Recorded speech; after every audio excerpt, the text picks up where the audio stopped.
welcome back to Columbus Recipes. I'm Jennifer. And I'm Haley. And today we are going to be making a dish that we love to have when we go camping. Since we can't camp because we're quarantined, we decided to bring the dessert to the kitchen. It's a no-bake s'mores dessert. Hope you enjoy. Go! Alright guys, so for today's ingredients, you need marshmallow puff.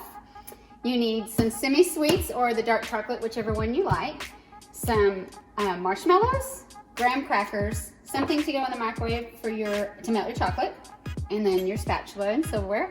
And then you need, we're going to use this cutting board because it's flexible, so it'll be easy to break the bark up, but you can put it on parchment paper if you would like.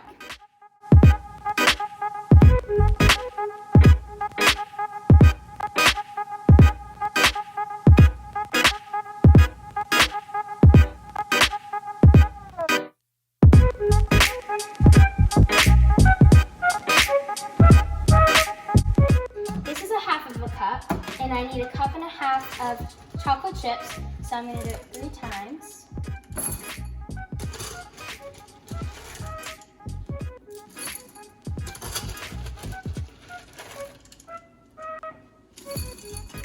And then I'm going to put it into the microwave for 30 seconds.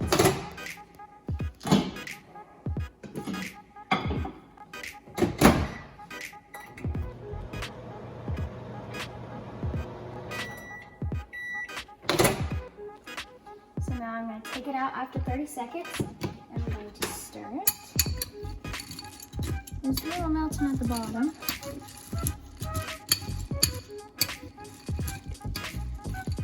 And then I'm going to put it back in the microwave for 30 seconds. I'm going to take it out and stir it again. And you're going to repeat this process until it's fully melted.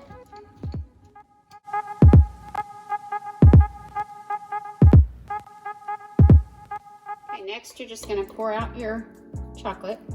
Be careful if you're using glass, it's kind of hot.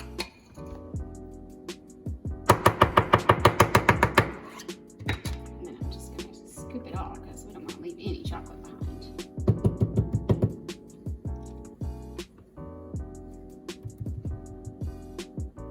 And then you're going to spread it out.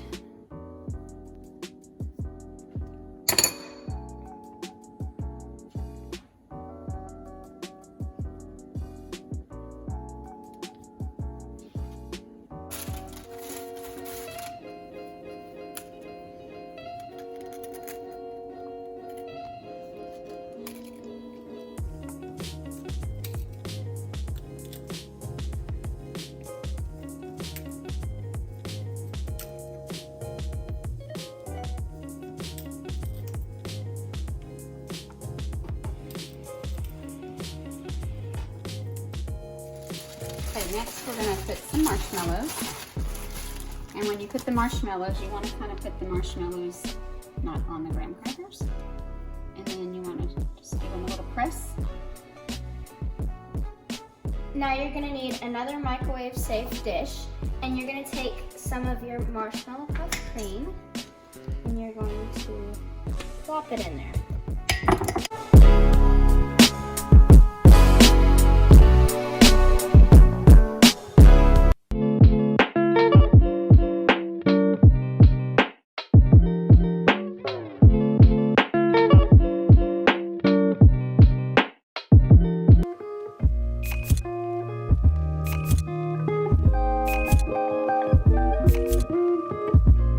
So now this is how much we have, and you're going to put it into the microwave for 20 seconds until there's bubbles. You should see bubbles in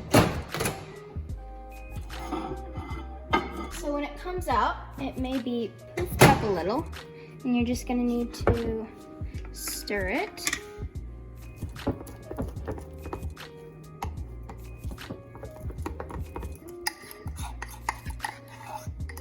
Once you get it all good and stirred, it should be very easy to drizzle, and I used a fork so that hopefully it's a little easier than getting a bunch on a spoon. And you're just going to drizzle in different places. When you're done, you're going to need to put it in the freezer and make sure before you put it in your freezer, you have a spot cleared out for it. You're gonna want it to lay flat. You can also put it in your refrigerator, but it may take longer.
We're gonna break it into pieces.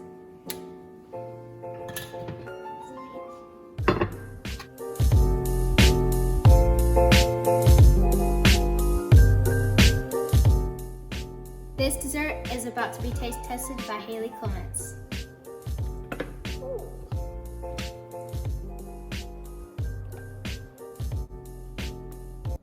That's good. That's good. Approve.